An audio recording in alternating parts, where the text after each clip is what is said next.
We're going to walk through the installation process if you are building an environment for a developer, or if you need the latest and greatest cutting edge and you want to actually be building the environment with all of the capabilities that we have available.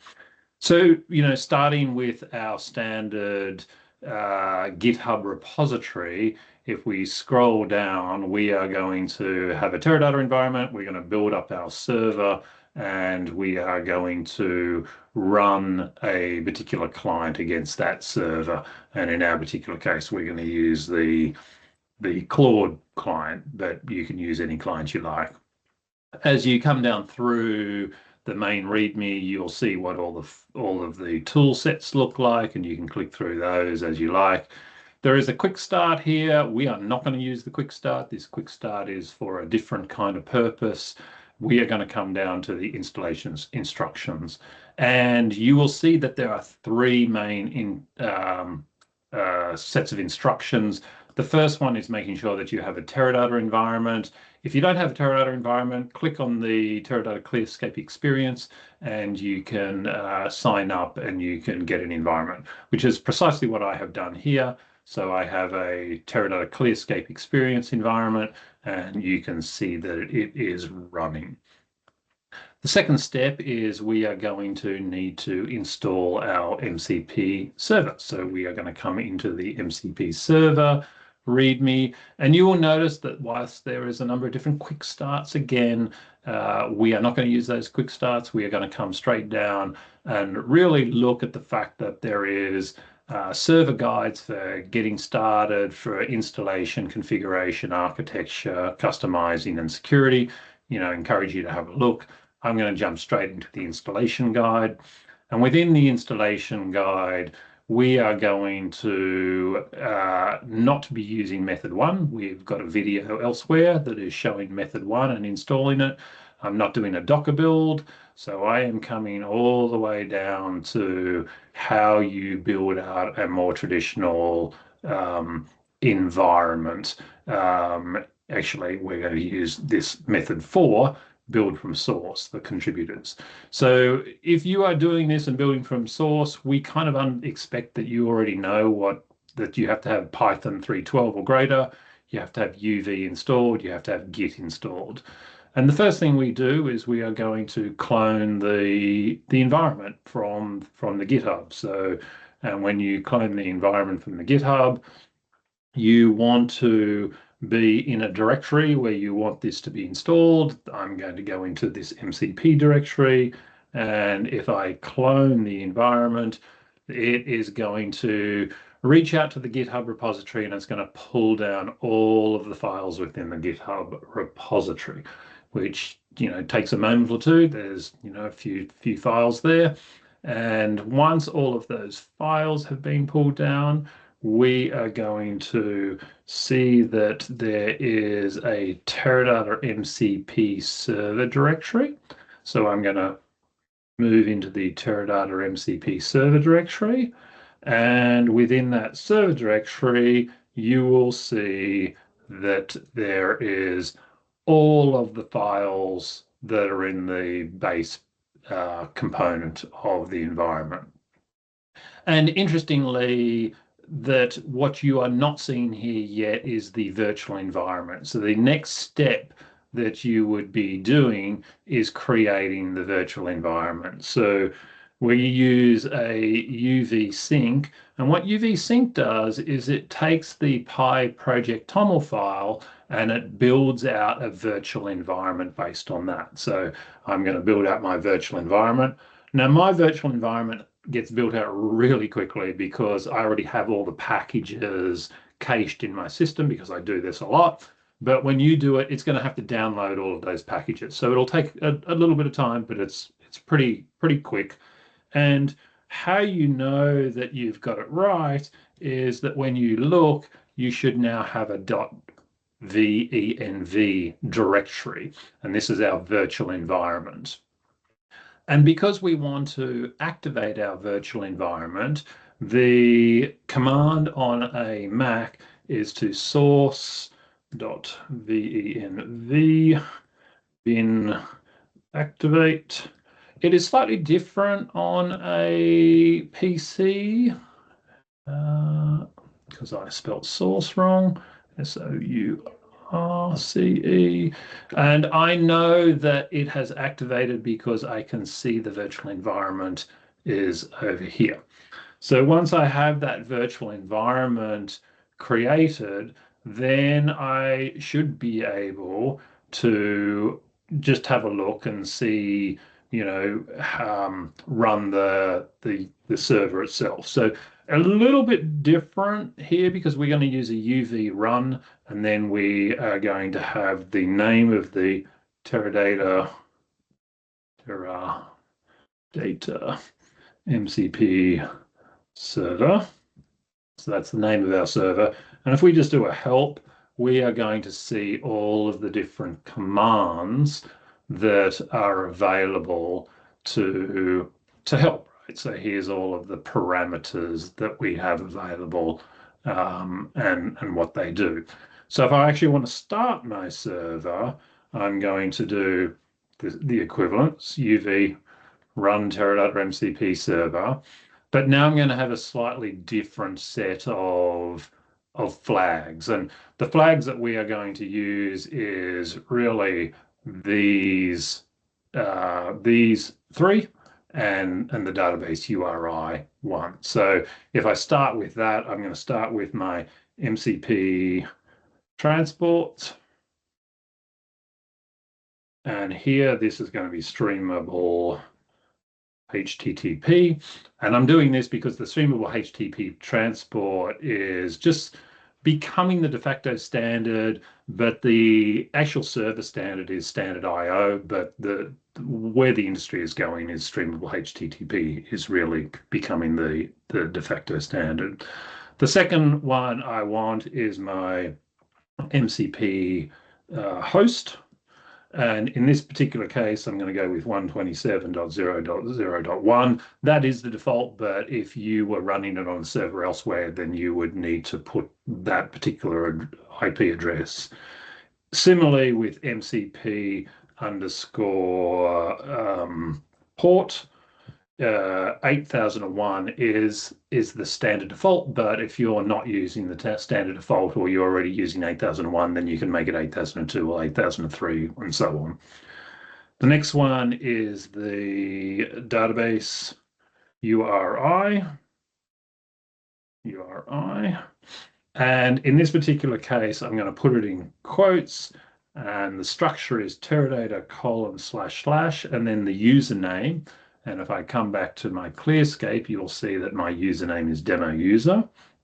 So I'm going to grab my demo user, and then it goes : and then the password. And in my particular case, it is literally password. And then @ and it's the host. In my case, here's my host. So I'm going to copy my host into here. And then it is : port number, 1025 is the port number.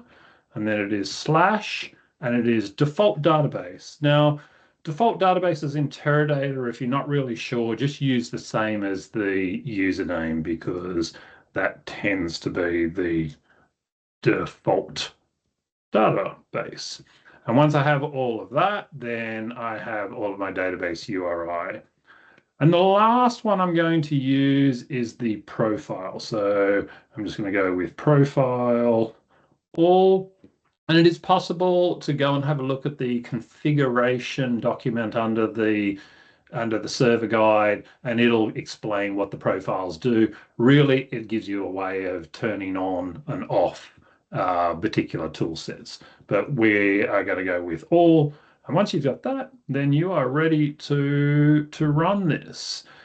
It is worth noting that when the server first runs, it is going to come up with a couple of different warnings. These warnings can be ignored. The reason that you're getting these is because there is a number of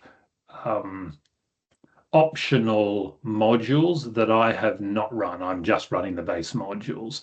So if I wanted those extra modules, I would do this sort of UV sync and the extras, and that would actually give me those extra modules.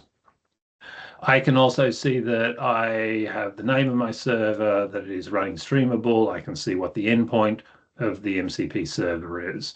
So now that I've got all of that running, I now need to connect to my server with a client. In my case, I'm going to use the Claude client, and you are going to see that the Claude client is going to come in here, and I can see that my Claude client has already connected to here because I had set the Claude client up already to go to this 127.001 8001. So let's have a little look at how we do that. So within the Claude client, if you come to the Claude and you go to settings, and I appreciate it looks a little bit different if you're on a PC, and then you come to developer, you will be able to edit the config. And if we have a look at the config and I open that up, you'll see that my config file here has a name of my server, and then it has running the npx commands. So you have to have Node.js installed, and then it has some arguments. So this means that it's running an application called MCP remote. This is the first parameter of MCP remote, and this is the second parameter of MCP remote.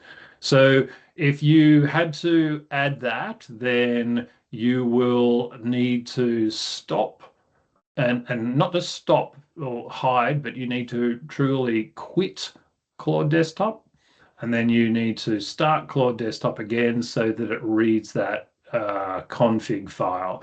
And if it's read that config file properly, what you will see is if you come to the search and tools, you will be able to open that. You can see the Teradata MCP streamable. If I look, I can see all of my tools that are available.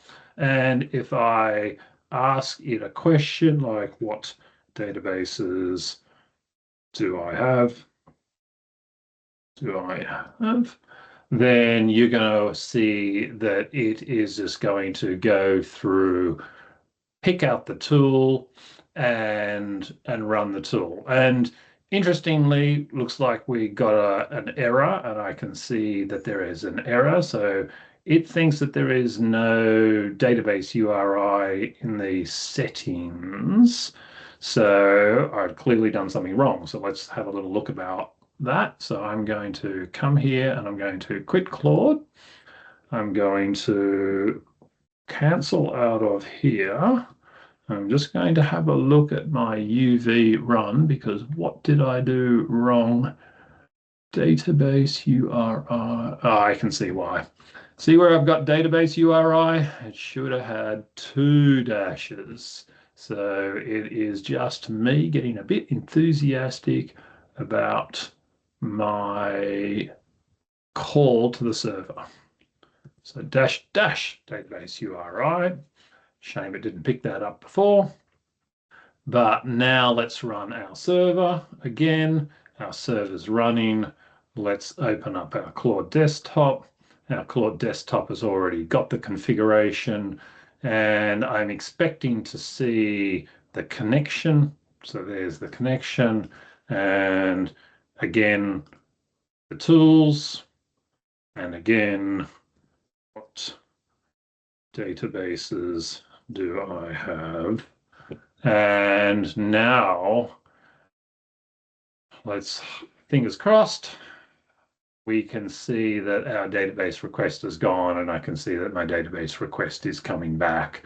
And once that has finished kind of doing all of its tricks, you can actually see both the request for the tool and the response from the tool. So looks like we're all good, and we are now available, capable of running the latest and greatest straight out of GitHub.